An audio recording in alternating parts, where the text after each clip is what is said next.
باقی قبرستان جا کے آپ جنازہ اگر آپ کا رہ گیا تو آپ قبرستان جا کے قبر پہ کھڑے ہو کے بھی جنازہ پڑھ سکتے ہیں۔ بخاری مسلم دونوں میں حدیث ہے کہ ایک بوڑھی عورت جو مسجد نبوی کی صفائی کیا کرتی تھی، جب وہ فوت ہو گئی تو صحابہ نے رسول اللہ کو نہیں بتایا اور راتوں رات جنازہ پڑھ کے دفنا دیا۔ کچھ دن کے بعد نبی علیہ السلام نے پوچھا کہ وہ عورت نظر نہیں آ رہی، تو بتایا گیا کہ وہ تو فوت ہو گئی ہے۔ تو حضور نے فرمایا کہ مجھے اس کی قبر پہ لے جاؤ۔ تو اب حضور علیہ السلام کو کسی صحابی نے یہ نہیں کہا کہ یا رسول اللہ آپ تو ہر مومن کی قبر میں جاتے ہیں، تو 3 دن پہلے تو آپ تشریف لے گئے ہوں گے، آپ کو تو پتہ ہی ہوگا کہ یہ مر چکی ہے۔ اس زمانے میں یہ عقیدے نہیں ہوا کرتے تھے، نہ کسی کے دماغ میں ہوتا تھا۔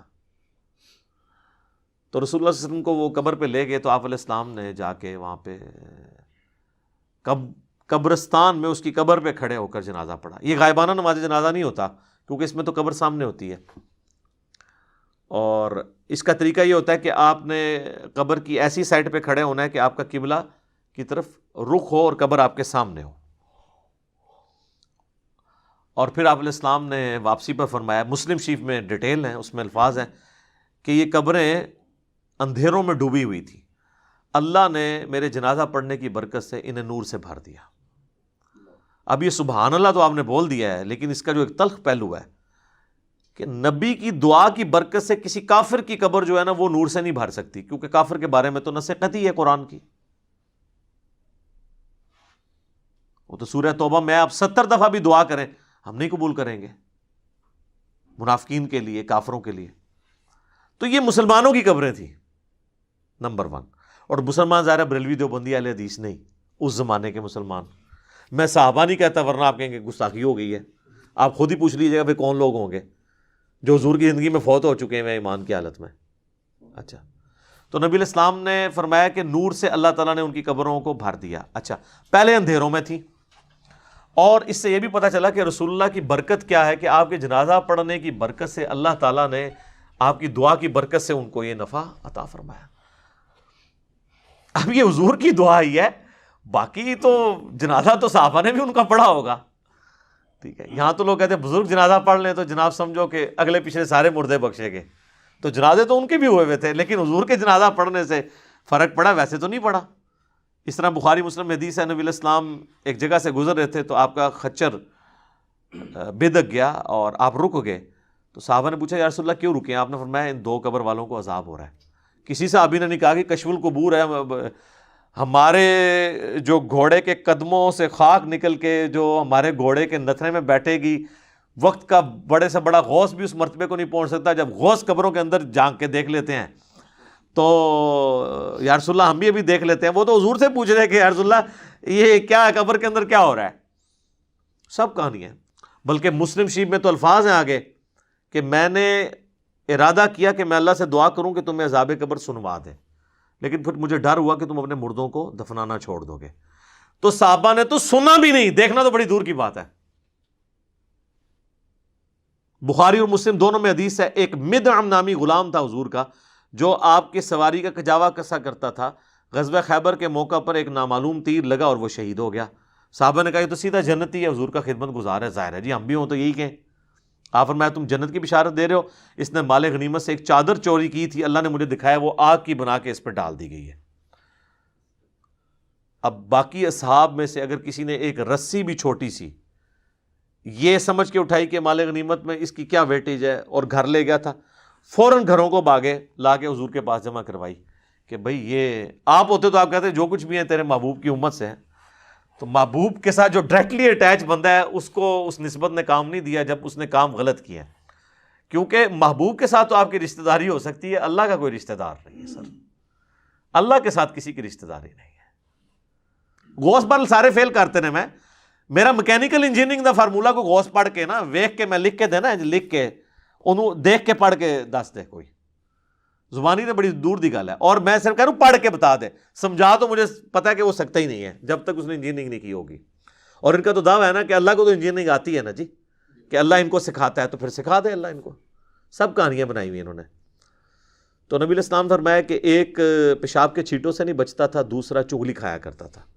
پھر آپ علیہ السلام نے ایک ٹہنی درخت کی توڑی، اس کے 2 حصے کیے اور اسے لگا دیا دونوں قبروں پہ. آپ نے فرمایا جب تک یہ ہری رہیں گی نا ان کے عذاب میں تخفیف ہوگی. اب یہ حضور کے ہاتھوں کی برکت ہے. لوگوں نے پھر آگے ضرب تقسیمیں لگا دیں کہ جی وہ ٹہنیاں جو ہے اللہ کا ذکر کریں گی اور ذکر کرنے کی برکت سے یہ ہوگا. اور سر ٹہنیاں لگانے سے کیا ہونا ہے؟ وہ رسول اللہ کے مبارک ہاتھوں کی برکت تھی. اور اسی کو پھر ایکسٹراپولیٹ کیا نا انہوں نے قبروں پہ جو پھول ڈالتے ہیں. تو پھر آپ پھول نہ ڈالیں, جو نبی علیہ السلام نے کیا وہی کام کریں. آپ ضرور ٹہنی لگائیں, اور یہاں پہ لوگ لگا بھی دیتے ہیں دفناتے وقت سرانی سائڈ کے اوپر. تو آپ سنت کے اوپر, اسی سنت کے اوپر عمل کریں. تو آپ نے فرمایا ایک پیشاب کے چھینٹوں سے نہیں بچتا تھا اور ایک چغلی کھایا کرتا تھا. بظاہر ایک دیکھنے میں معمولی سے گناہ ہے, لیکن ان کا عذاب یہ یعنی ان کو دیکھنا پڑا. تو نبی صلی اللہ علیہ وآلہ وسلم کے اس عمل کی برکت سے ان تک یہ نفع پہنچا. تو یہ تو حضور کی برکات ہیں. تو بعض لوگ یعنی نبی علیہ السلام کے قبرستان جنازہ پڑھنے سے غائبانہ نماز جنازہ کی طرف جاتے ہیں. غائبانہ نماز جنازہ یہ نہیں ہے. صحیح بخاری میں موجود ہے نبی علیہ السلام نے نجاشی کا نماز جنازہ غائبانہ پڑھا, اور آپ کو اللہ تعالیٰ نے وحی کے ذریعے بتایا. تو آپ نے فرمایا کہ تمہارا بھائی جو ہے وہ نجاشی فوت ہو گیا, تو اس کے لیے 4 تکبیریں کہیں. تو امام بخاری نے اس پہ باب نہیں باندھا کہ غائبانہ نماز جنازہ کا جواز. امام بخاری کو پتہ تھا یہ نجاشی کی خصوصیت ہے, کیونکہ نجاشی کی تو وہ حیثیت نہیں تھی جو رسول اللہ کے اور اصحاب کی تھی. حضور کے نزدیک سب سے لاڈلے صحابہ, جن میں ٹاپ آف دا لسٹ حضرت زید ابن حارثہ, جن کا نام قرآن میں آیا سورۃ الاحزاب میں. حضور کے منہ بولے بیٹے, اور وہ جنگ موتا میں شہید ہوئے. تو بخاری کے الفاظ ہیں, آپ مدینہ شریف میں رو رہے ہیں کہ میرے زید کو شہید کر دیا گیا, میرے جعفر کو شہید کر دیا گیا, عبداللہ بن رواحہ کو شہید کر دیا گیا. اور پھر مسلمان اللہ کی تلواروں میں سے ایک تلوار یعنی خالد ابن ولید پر متفق ہوئے ہیں. تو وہ اپنی فوج بچا کے واپس لانے میں کامیاب ہو گئے رومن امپائر کے اگینسٹ. لیکن نبی علیہ السلام نے ان کا کوئی نہیں کہا کہ اٹھو تو زید پہ نماز جنازہ غائبانہ پڑھے. تو یہ غائبانہ نماز جنازہ کیٹاسٹرافک کنڈیشن میں, اگر کوئی کفر کی سرزمین میں مر گیا ہے اور وہاں پہ اس کا کوئی یعنی نماز جنازہ پڑھنے والا نہیں ہے, تو آپ یہاں پہ ضرور پڑھیں. یہاں تو ایک شہر میں مرتا ہے, ہزاروں کا جنازہ ہوتا ہے, دوسرے شہر میں اس کا غائبانہ پڑھ رہے ہوتے ہیں. اور اس کا پڑھ رہے ہوتے ہیں جو ذرا امیر ہوتا ہے, جس نے زیادہ فنڈ دیا ہوتا ہے. غریب آدمی کے لیے کہتے ہیں جی دعا, امیر آدمی کے لیے غائبانہ نماز جنازہ. ٹھیک ہے نا. تو نہ آپ کی دعاؤں سے کوئی فرق پڑ رہا ہے نہ نماز جنازوں سے, کیونکہ آپ تو سب کچھ دنیا داری کے لیے کر رہے ہیں. تو یہ جو ایٹیچیوڈ ہے, پھر اس کے اوپر چندے اکٹھے کرنا. آپ پتہ نا ہمارے تو یہاں ایک بہت بڑی جماعت رہی ہے جس نے غائبانہ نماز جنازہ کو ایک ایکٹیویٹی بنا کے اس طرح پریزنٹ کیا اور یعنی ہلچل مچا کے رکھ دی, اور اس میں پھر چندے اکٹھے کیے. تو یہ بھی ایک یعنی لوگوں کی جیبیں ہتھیانے کا ایک ذریعہ بن گیا یہ. حالانکہ مردے کے لیے تو دعا کرنی ہے کہ اللہ تعالیٰ اس کے لیے کوئی آسانیوں والا معاملہ فرمائے. اچھا, دفنانے کے بعد اذان دینا بھی کوئی ثابت نہیں ہے. اور اس طریقے سے ہمارے دیوبند اور بریلوی حضرات جو ہے نا وہ میت کو دفنانے کے بعد نا سرہانے پہ کھڑے ہو کر نا سورۃ البقرہ کی شروع کی آیات تلاوت کرتے ہیں, اور پاؤں والی سائڈ پہ سورۃ البقرہ کی آخری آیات تلاوت کرتے ہیں. یہ روایت موجود ہے, لیکن یہ روایت جو ہے فیبریکیٹڈ روایت ہے. یہ روایت شعب الایمان امام بیہقی کی کتاب میں ہے, مشکات المصابیح کے اندر موجود ہے, لیکن اس کے اندر ایوب نام کا ایک متروک راوی ہے, یعنی جس سے حدیثیں لینا محدثین نے چھوڑ دی ہوں, ریجیکٹڈ پرسنالٹی. تو یہ یعنی مردود قسم کے راویوں سے روایت کی گئی روایت ہے, اس کی کوئی اصل نہیں ہے. اصل چیز وہی ہے جو میں نے بیان کر دی ابو داؤد سے, کہ آپ نے میت کے لیے دعا کرنی کہ اللہ تعالیٰ اسے قبر کے سوالات میں استقامت عطا فرما. اور قبر کے سوال جو ہیں وہ بخاری, مسلم, ابو داؤد, مسند احمد میں رپورٹ ہوئے ہیں. کچھ حصہ بخاری مسلم میں ہوا ہے, کچھ ابو داؤد میں, ترمذی میں, مسند احمد میں. پہلا سوال ہوگا مر ربو کا, تیرا رب کون ہے. دوسرا سوال ہوگا ما دینو کا, تیرا دین کیا ہے. تیسرا سوال ہوگا, ترمذی میں تو الفاظ ہیں من نبیو کا, تیرا نبی کون ہے. بخاری میں الفاظ ہیں ما کنت تقول فی حق ھذا الرجل,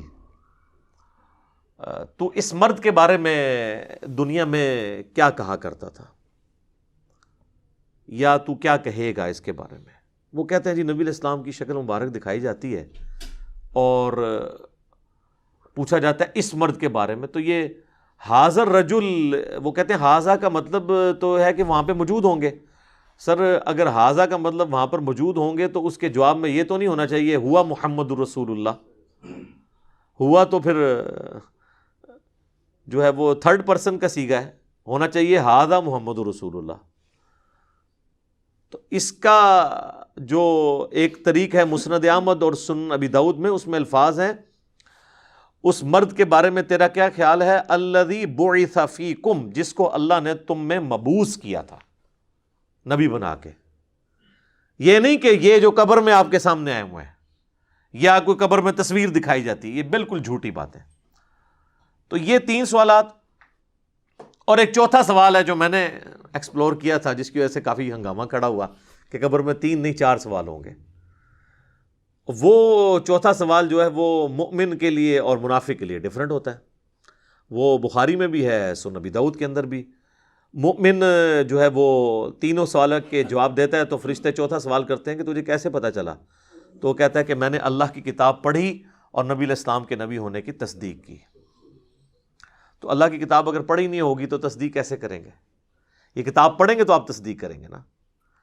تو اور منافق کہتا ہے ہائی ہاتا لا ادری، ہائے افسوس مجھے کچھ پتہ نہیں. تو فرشتے اس کو کہتے ہیں کہ تو نے خود پڑھ کر سیکھنے کی سمجھنے کی کوشش کیوں نہیں کی، یا کسی ایسے شخص سے پڑھنے کی کوشش کیوں نہیں کی جسے ان چیزوں کا پتہ تھا؟ دونوں معنی درست ہیں. تو جب تک آپ خود اللہ کو سیریس نہیں لیں گے آپ سچائی تک پہنچ نہیں سکتے. تو اس لیے میں نے کہا تھا قبر میں 3 نہیں 4 سوال ہونے ہیں، اور چوتھا سوال جو ہے وہ تمام سوالات کی جان ہے. اگر زندگی میں پتہ چل جائے تو پہلے 3 سوالوں کا جواب کے لیے تیار ہونا آپ کے لیے آسان ہو جائے گا، ادروائز تو مشکل ہو جائے گا.